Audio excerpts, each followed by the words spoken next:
जी बिस्मिल्लाहिर्रहमानिर्रहीम। दोस्तों आज तमाम भाइयों को सब माशाल्लाह ईद उल अज़हा आई है, कुर्बानी के दिन है, बड़ी मुबारक दिन आने वाले हैं।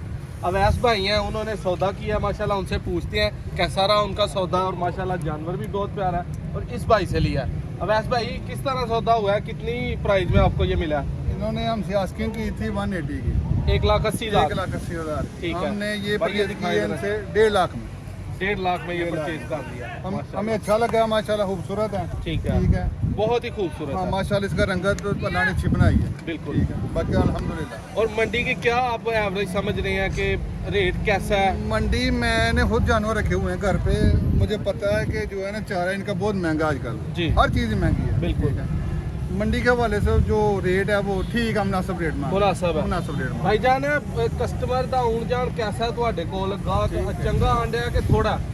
ਥੋੜਾ ਆ ਰਿਹਾ, ਚੰਗਾ ਵੀ ਆ ਰਿਹਾ, ਕਦੀ ਕਦੀ ਨਿਆ ਵੀ ਆ ਰਿਹਾ, ਕਦੀ ਚੰਗਾ ਆ ਜਾਂਦਾ, ਕਦੀ ਕਮ। ਤੁਸੀਂ ਕਿਹੜੀ ਜਗ੍ਹਾ ਤੋਂ ਆਏ ਹੋ? ਅਸੀਂ ਰਹੀ ਮੇਰ ਖਾਂਦੇ ਆ। ਕਿੰਨੇ ਕੁ ਜਾਨਵਰ ਮਾਸ਼ਾਅੱਲਾ ਨਾਲ ਲਿਆਏ ਹੋ? ਮੇਰੇ ਜਾਨਵਰ ਨੇ ਤਕਰੀਬਨ 225।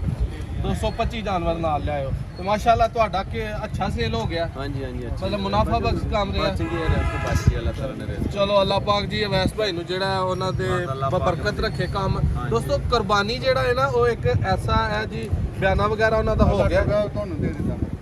ਠੀਕ ਹੈ, ਗਿਨੋ ਜੀ ਮਾਸ਼ਾਅੱਲਾ। 10 20 30 40 50 60 70 80 90 100। ठीक है, ਲੱਖ ਹੋ ਗਿਆ ਜੀ ਜਾਨਵਰ। ਜ਼ਰਾ ਡਾਕਟਰ ਸਾਹਿਬ ਦਿਖਾਓ ਚੱਲਦਾ ਫਿਰਦਾ ਮਾਸ਼ਾਅੱਲਾ ਬਹੁਤ ਦੋ ਪਿਆਰਾ ਜਾਨਵਰ ਹੈ। ਤੋਰੋ ਉਧਰ ਨੂੰ ਭਾਈ, ਇਹ ਦੀ ਵੀਡੀਓ ਬੜਵਾ ਨਿੱਕੀ ਦੀ ਬਣੀ ਕੀ ਕੀ ਬਾਤ ਹੈ।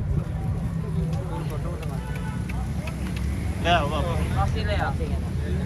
ਨਹੀਂ ਗੱਡੀ ਵਾਲੇ ਮੰਡੀ ਦਾ ਯਾਰ ਉਹ ਦੋਤੀਆਂ ਦੀ ਆ ਗਿਆ ਉਹ ਜਿਹੜਾ ਤਾਂ ਮੁੰਡਾ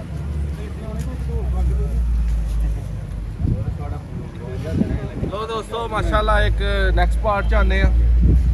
ਆਪਣਾ ਲਾ ਕੇ